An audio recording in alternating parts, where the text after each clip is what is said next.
There's water in our bodies, it's refreshing to drink a glass of wonderful water from your kitchen sink. Hello everybody, hello children, welcome to today's online field trip.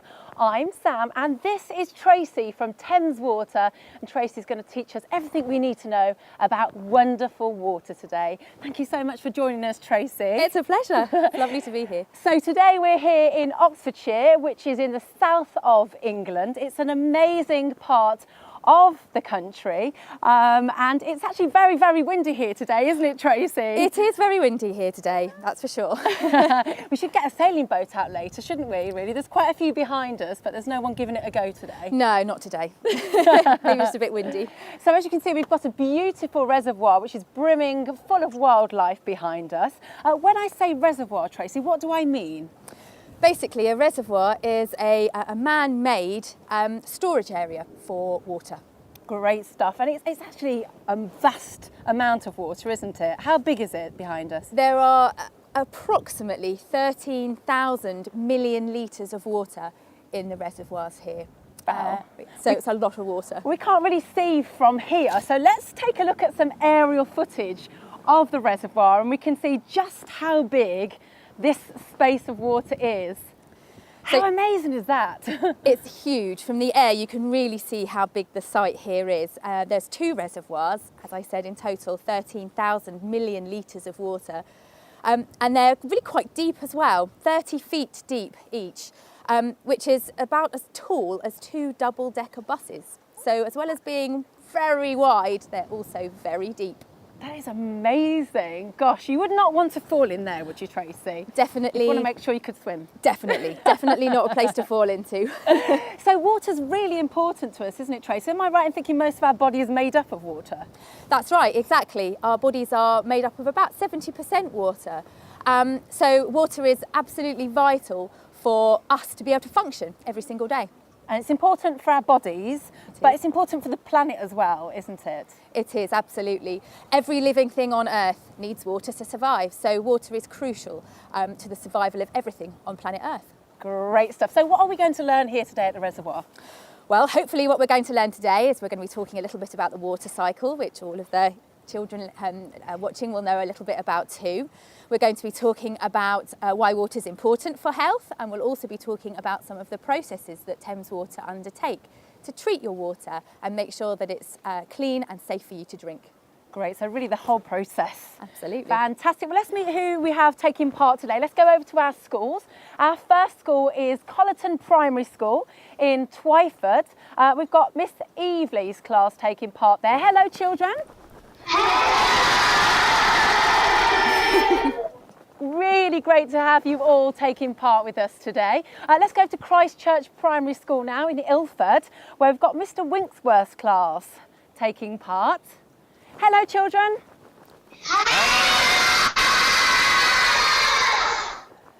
Great to have you all learning about water with us today. Let's go to Larchwood Primary now in Brentwood, where Miss Poll's class is taking part.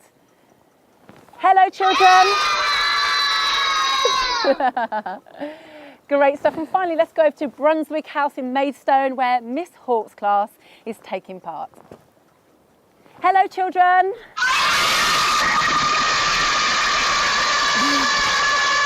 Great stuff. We have got a lively bunch with us today, Tracy. Yep, looks like it. All eager to learn about water. So first of all, Tracy, this water's stored behind us here so that when we turn our tap on, we can get a nice, clean, fresh glass of water that's good for us. But why do we drink water? Well, water is really important for all of our bodies to function in a normal way. So all of our organs, our heart, our lungs, our liver, and our brain particularly are made up of so much water. It's really important that we drink plenty of water every day to make sure that all of those organs work the way that they need to. And water's really important on a hot day as well, isn't it? Because when we get hot, we sweat and the water on our skin helps us to cool down, doesn't it? Absolutely. It's not very warm here today, but when the summer comes, it's really, really important to make sure you drink enough water because, as you say, water helps us to remain cool when it's hot, and the sweat that we produce when we're hot keeps us nice and cool, and we need to make sure that we replace that water that we're sweating out, so really important. And talking of sweating, then when we get hot and a bit smelly, we need to get a bath or a shower, don't we? So we need to wash ourselves, and we use water to do just that. So it is very important. Absolutely, completely crucial part of your day. Oh, great stuff. Well, children, I know you've already been learning about water as well and using all the online resources that we have on the website. So Tracy, I think we should find out before we tell them any more about water, what they already know. Yes, let's find out. Let's go over to Collerton Primary now to find out what you already know about water. So if we can have some of the children from Miss Evely's class to stand up and tell us what you already know. Did you know that rich countries use 10 times as more water than poor countries? Great stuff. So Sonia just told us that rich countries use 10 times as much water as poor countries. Is that true, Tracy? It is, yes. We're very lucky in this country that we do have a good supply of clean, fresh water to use every day. And I think we do tend to use quite a lot more of it because we take it for granted, and the tap turns on and out it comes. So that's definitely a really good point to pick up on. Good point. Oh, fantastic. Let's get another fact. Before water is treated, large debris such as leaves and twigs are filtered out. Are removed by intake screens. Great. Oh, that's a really good fact. So before the water is treated, the larger debris like twigs and leaves are moved and taken away by intake screens. Is that right, Tracy? That's exactly right. Spot on. Yes, we remove all the large items from the water that we take from the river to make sure all the twigs and grit and anything else, large items, leaves, are all taken out before it goes through our processes. So excellent. Good point. Great stuff. Really, really good point, Matthew. Let's get one last fact now. Let's go back over to Collerton School. There is more water in our bodies than our organs, blood and muscles put together because 2/3 of our bodies is water. This is a really great fact. I think that was Annabelle. Well done, Annabelle. So there's more water in our bodies than the organs and blood and muscles put together because our bodies are made up of 2/3 of water, Tracy. Absolutely right. And this is why it's so important to make sure you drink plenty of water every day to keep your organs and your body functioning really well. Fantastic. Great facts, children. So Tracy, talking about drinking lots of water, does it have to be plain water? What about fizzy pop or fruit juice? Does that have the same effect? Well, generally speaking, if you're taking on liquid of any kind, it's good to it will keep your body hydrated, so it will keep you going. But water's really the best drink to take on board, partly because fruit juices and fizzy pop, they contain an awful lot of sugar. So as well as not being very good for your teeth, they can cause you to put on weight. And generally, water is better absorbed by the body and your organs. So if you've got your water bottle and you want to fill it with something, definitely just turn on the tap. Thanks for that tip, Tracy. And of course, drinking a glass of water or having a water bottle is one way of getting water, but we do get it from food, and in particular fruit and vegetables as well, and we have some of them here, don't we? We certainly do, yes. A surprising amount of the water that you can take on each day can come from the food that you eat. So what we've got here is we've got some vegetables with a high water content. We've got some spinach, cucumber, some celery, broccoli, tomatoes, and down here we've got some potatoes as well. And as well as that, there's the fruit, of course, as well. So we've got some grapefruit, melon, and some grapes as well. And they all contain plenty of water. Great stuff. So when our mums and dads say, make sure you're eating fruit and veg, they know why, don't they, really? They're good for you and they've got water in them, so perfect. Fantastic. Okay, we're learning lots and lots about water already. I think there's an opportunity now to get some questions for you, Tracy. Okay. So let's go over to Collerton School again and see if we have any questions for Tracy, all about water. Is water from the tap the same as water from a bottle? Okay, so Tracy, is water from the tap the same as water from the bottle? Well, water from a tap is water that we at Thames Water have taken from rivers and reservoirs and then treated so that we send it to your house in the pipes. And then when you turn the tap on, out it comes.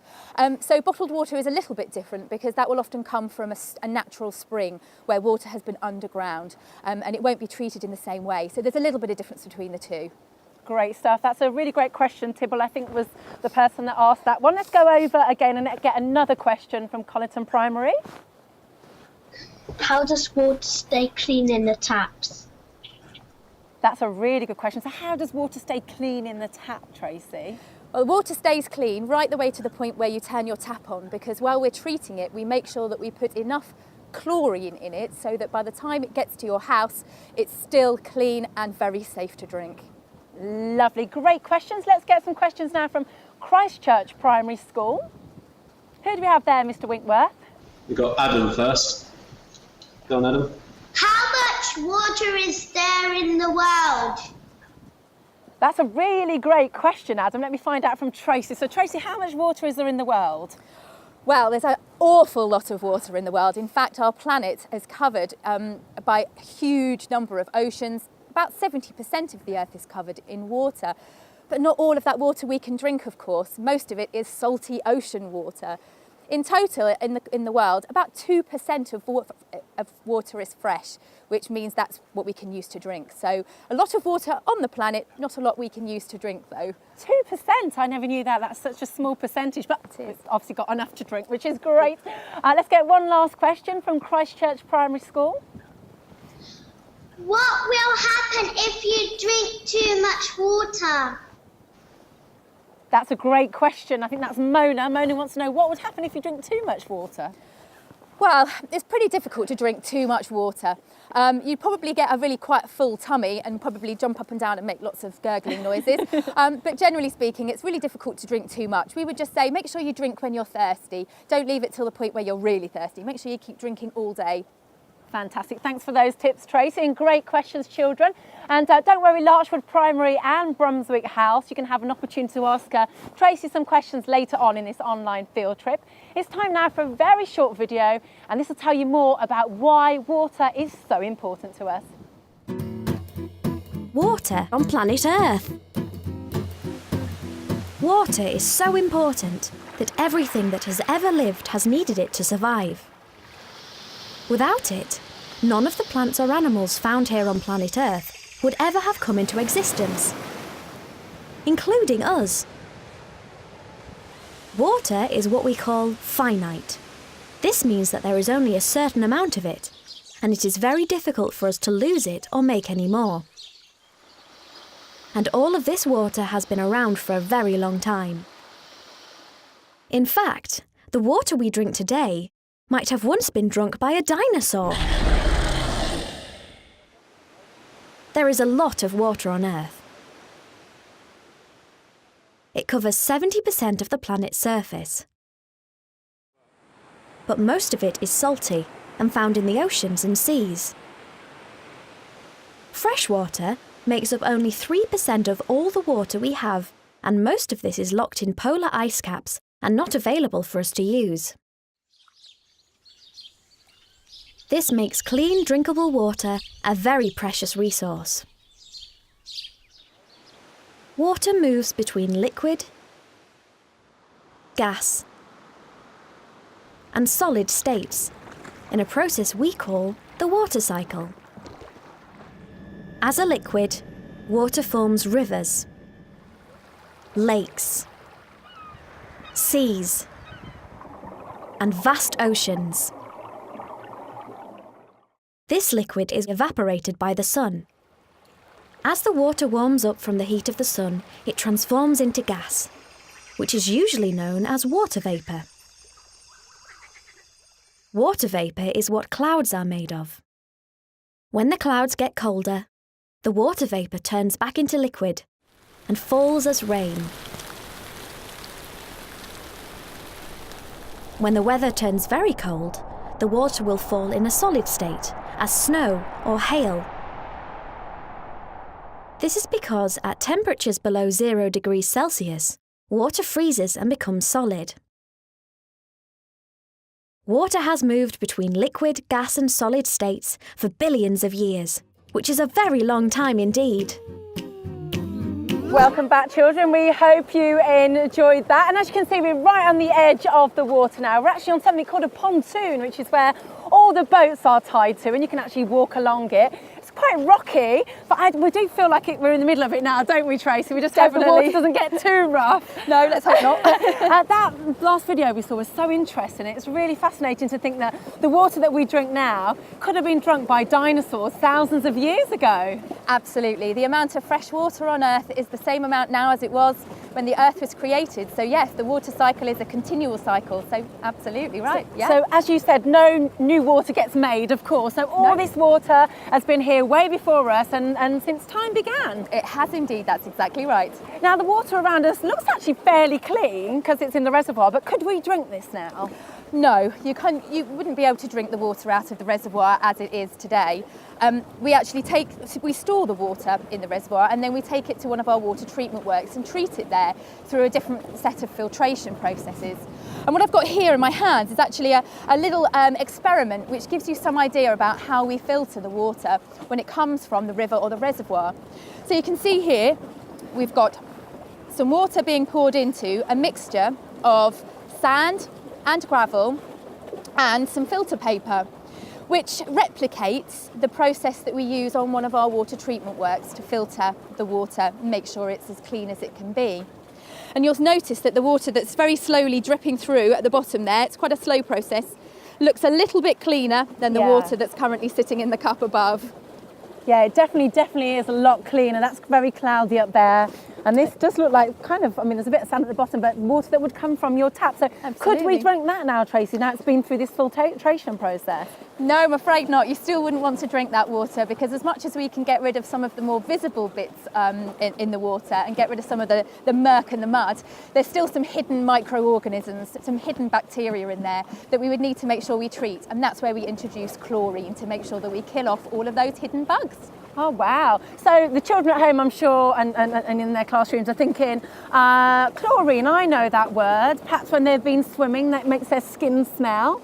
Is it the same thing, obviously? It absolutely is, yes. It's the same chemical. And we introduce chlorine into the water for the same reason that your swimming pools use chlorine, to make sure that any of the bugs in the water are completely killed off and the water is therefore safe in the swimming pool to swim in and for you to draw from your taps, safe to drink. Fantastic. Well, we'll see this process in action in a short video in a minute or so. We'll see the treatment works, the huge treatment works that take place here. But I think now again, Tracy, it's time to get the other schools to ask you some questions because we are learning so much. Okay. So let's go over to Larchwood Primary School now to see if Miss Poll's class has any questions. How does water get into the rain clouds? That's a really great question. That's a question from Fisher. He wants to know, how does water get into the rain clouds? Well, getting water from into the rain clouds is all part of the water cycle. So the sun warms the water from the rivers and the reservoirs, and the water evaporates and turns into vapour. It then, once it gets high up in the sky, it condenses and turns into clouds. And when the clouds become heavy and increasingly heavier with water, it then causes precipitation, and that can be rain or sleet or snow. Fantastic. We're hoping it doesn't rain because it did rain earlier here, and if it does rain, we're going to get soaked. We are. We're keeping everything Fingers crossed. crossed. That's a really great question. Let's get another question from Larchwood Primary now. Why is water good for us? Oh, that's a really good question. So why is water so good for us? Well, water's so good for you because it's a really natural product. And of course, as we've already talked about, it's really important because water is so much a part of our human bodies and so much a part of planet Earth. It's really important to make sure that we drink plenty to keep ourselves healthy and hydrated and functioning properly. There really isn't a bad thing about drinking water, is there, Tracy? No, it's the best drink that's out there. No, great questions. Let's go over to Bromswick House now to see if Miss Hawk's class have any questions. What is the difference between mineral water and still water? That's a really good question, Sanu. So what's the difference between mineral water and normal still water from the tap? Well, the still water that you get from the tap has obviously been taken from a river or reservoir, and then we've treated that and sent it to you in your homes through our network of pipes. Mineral water is generally found in a particular location, and it's usually underground water, and then it's usually bottled right from that particular source. So again, slightly different way of getting hold of that water and getting it to you. Really great question and great answer as well, Tracy. Let's get One last question from Brunswick House now. Why are there diseases in dirty water? That's a really good question. So why are there diseases in dirty water, Tracy? Well, simply put, the reason why dirty water contains diseases is because it contains poo. And there are some horrible bacteria in poo. And so therefore, if you drink dirty water that's been contaminated with human waste or poo, then it's going to make you pretty ill. So that's the reason why. So we steer clear of that water. We do. Yeah. Great questions, children. It's time for another short video now, and this is more about water and why we need it, both before we use it and afterwards too. We'll see you in a minute. Why do we need water? You could survive for about a month without food, but only for around 1 week without water. Around 50 to 70% of our bodies are made up of water. There are lots of things our bodies use this water for. It forms saliva in our mouths, which aids digestion. It lubricates our joints so we can move easily. And it's a vital part of our blood, which carries the oxygen and nutrients we use to where they're needed in our bodies. Water also helps to regulate our body temperature through sweat. So it's really important to drink plenty to replenish all of the water we use in our bodies. All around the world, people access the drinking water they need to survive in many different ways. In some countries, people have built their houses around a well, so they can pull water up from deep under the ground. In other countries, families might share a water pump with other nearby households. There are also parts of the world where fresh water is very scarce, and in these places, people have to walk miles every day to find a water source. Here in the United Kingdom, we are extremely lucky to be able to turn on our taps to get fresh, clean water. And it is very important that we only drink fresh, clean water, otherwise we could get very ill. Our tap water has been very carefully treated so that we can be sure it is good for us to drink and wash ourselves with. This water starts its journey by being pumped from our rivers or reservoirs where it's collected to a treatment centre like this one, where it is thoroughly cleaned.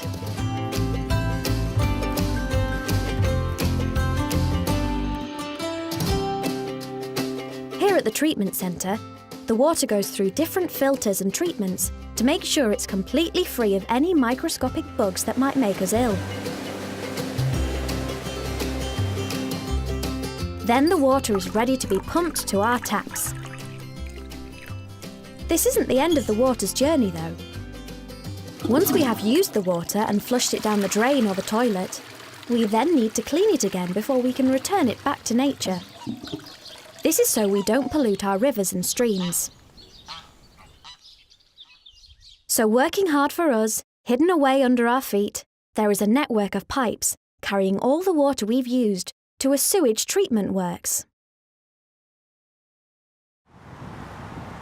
Once there, the dirty water is thoroughly cleaned again, and all the waste that has been flushed away is carefully removed.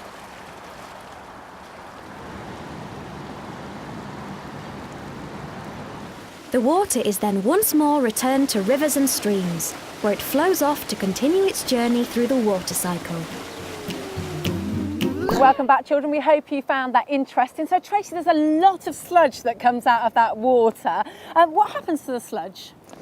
Well, what happens to the sludge is we take it away, we take it from the liquid part of the wastewater, and we put it into what we call large digesters, which is very similar to the digestion process that goes on in your tummy.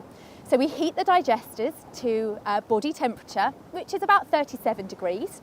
And what then happens is all the good bacteria in the sludge starts to multiply and eat the bad bacteria, making the sludge safe. We then move it to a drying house, and there we take out all the remaining liquid from the sludge. And our final product, which we call cake, looks a little bit like this. I thought you were going to pull out some chocolate cake then, Tracy. It doesn't look like normal cake to me. No, not the type of cake we'd suggest you eat. That's just the term we call it. And the cake is then taken away from our sites and used by farmers as a fertiliser on their land for their crops. Wow, so everything is used in the whole process then? It absolutely is, yes indeed. That's amazing. And you've got a different type of sludge to show us as well, haven't you? Absolutely. So from what you've seen there on the video, before we dry the sludge, we actually separate the solid from the liquid. And as you can see here in this bottle, we've got some sludge here which has settled. So you can see how the solids separate from the liquid so that we can take away the solids and create our cake and take away the liquid part and then treat that and make sure that it's absolutely safe to go back into the river. Fantastic. So eventually when that settles, that water will be treated and we will be drinking it out of our taps. That's right. Once it's gone back to the river, we then take it back out of the river and treat it and send it to your taps. Great stuff. It's not just the water we have to worry about though, is it, Tracy? As well, it's the tissue that we put down the toilet. It is, yes. Lots of people think that it's okay to put lots of things down the toilets. And actually, really, at Thames Water, we have what we call the 3 Ps motto. And really, the only things that should go down the toilet are pee, poo, and toilet paper. Nothing else, please. So really, those 3 things only. And I'll give you an idea about why that is, Sam, because toilet paper is different to other items that go down the toilet. And I'll just give you a little bit of an idea about how different it actually is. So what we've got here is 2 bottles. This one here contains some toilet roll, and this one here contains a wet wipe. And we do get an awful lot of wet wipes that people put down our toilets into the system. So this is going to give you a good idea about why toilet paper is okay in the toilet and why wet wipes aren't. So give it a bit of a shake there. You can see here that the bottle with the toilet paper in it, having been given a good shake, the toilet roll has all broken up or biodegraded in the water. That means it's easy for us to treat at one of our sewage treatment works. This bottle here contains the wet wipe, and although it's gone a little bit soapy, you can see the wet wipe is fully intact. It's all still in one piece. And that causes a problem when it attaches to the sides of our sewage pipes, and it can cause blockages. They're not nice. So please don't put anything other than pee, poo and paper down your toilets. 3 Ps, that's so easy to remember, isn't it? Well, we hope so. So easy to remember. Now, Tracy, we've learnt how important water is to both us and to the planet, and we've also found out how much time and effort goes into making sure we have nice clean water in our taps whenever we turn our taps on. So how can we save water? How can we do our bit? Well, we've already talked about the fact that there's only so much water on planet Earth, so it's really important that we all try and use water wisely and think very carefully about how we're using it and don't waste it. We're not saying don't drink water. Water, as we've already talked about, really important to keep you healthy. But I like to think there are several easy ways that you can make a difference and make sure that you use water wisely. The first is really simple. Turn off the tap while you're brushing your teeth. It doesn't change the way you brush your teeth, it just means that you're not watching the water go all the way down the drain. Second thing, if you like a cold water to drink, try keeping a jug of water in the fridge so that when you need a drink, it's nice and cold and you don't have to run the tap to make the water feel a bit colder. And the third thing, we talked about keeping nice and clean, definitely, but do try and take a shower instead of a bath. It uses much less water and is much quicker as well, so you can be in and out nice and quickly. Fantastic. What great tips, children, there, and hopefully you'll be using some of them as well. I think many of us just turn the tap on when we're brushing our teeth and don't think about all the water we're using. But Tracy, the good news is that all the children taking part today have been very, very good at saving water this week, and they've been turning the taps off every time they're cleaning their teeth. Oh, fantastic. And they have completed their very own Turn That Tap Off challenge. Wonderful. So well done, children, to everybody who's taken part. I can tell you now, we have the results of the water that you have saved as a result of turning your taps on. Just when you clean your teeth, you have saved a whopping 8,624 litres of water. That's the equivalent of 108 bathtubs full of water, Tracy. That's absolutely fantastic. What an amazing effort. That is brilliant. Imagine how much water you'll all save over the next month and the next year if you keep turning the taps off. while you're brushing your teeth. That's yeah, brilliant. Yeah, well done, children. Please do keep up the good work as well and keep saving water. Right, we're almost out of time on this online field trip. There's just enough time to head to all of our schools and find out what you've learned on today's online field trip. So let's head over to the Colinton Primary now and see what Miss Evely's class have learned today. So would anyone like to say something they've learned today? Okay, let's have Morgan. Let's come up.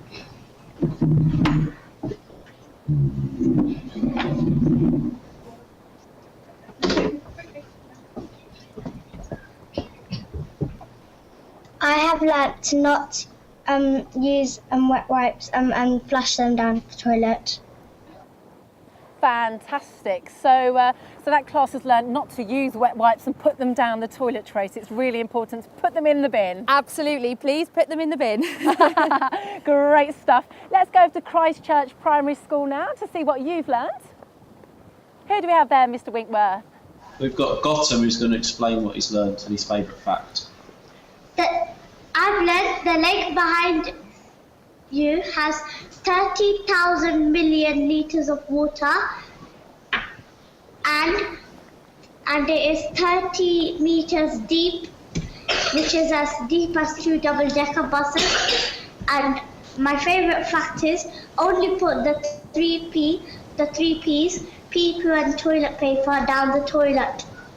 Oh, excellent. Fantastic stuff. Great learning, children. Let's go to Larchwood Primary School now to see what Miss Pol's class has learned. That our bodies are mostly made of water, so we need to drink it and keep us healthy. Great stuff. So they've learned that our body is mostly made up of water, so it's very important to drink it. Absolutely. Do make sure you take on plenty of water during the day to keep yourself healthy. Great stuff. Let's go over to our last school. Let's go to Brunswick House in Maidstone to see what Miss Hawkes' class has learnt today. Okay, this is Erin. She's going to tell us what we've learnt today. The water we drink today might once have been drunk by dinosaurs. Oh, this is one of my favourite facts as well. So the water we drink today may have been drunk by dinosaurs, Tracy. Exactly. That's exactly right. Or someone famous. Or someone famous. Someone famous like William Shakespeare. That might be good. Or a king or a King queen. Henry VIII. Yeah, that'd be amazing, wouldn't it? Great stuff. Great learning, children, as well. Thank you so much, Tracy. Just one last question for you. What's your favourite thing about working with water? I think that my favourite thing about working with water is the fact that it is so essential to every living thing on this planet, and especially us as human beings. So actually what we do at Thames Water is vital for everybody every single day. Yeah, you do a great job. Keep it up, Tracy. Thank you very much, Sam. Thank you. And thank you so much for taking part, children. We've really had fun learning all about water. If you'd like to take part in our next one, that'll be on the 23rd of April, and we'll be up in Scotland learning all about salmon. Everything you need to know is on the website, so get involved with that. Also, if you'd like to take part in a Farm to Fork school field trip, everything you need to know to take part in that is also on the website as well, and it really is lots and lots of fun. Just like the children you can see on screen right now, just getting really involved and just rolling their sleeves up and finding out how things are made and how things are grown. So do get involved in that one as well.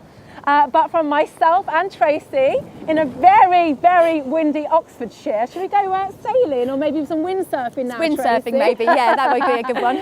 It's goodbye. Goodbye, children. Bye. Goodbye to Colinton Primary. Bye-bye. Goodbye, Christchurch Primary School.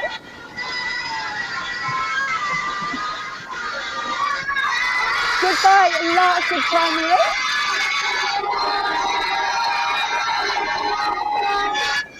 And goodbye, Brunswick House.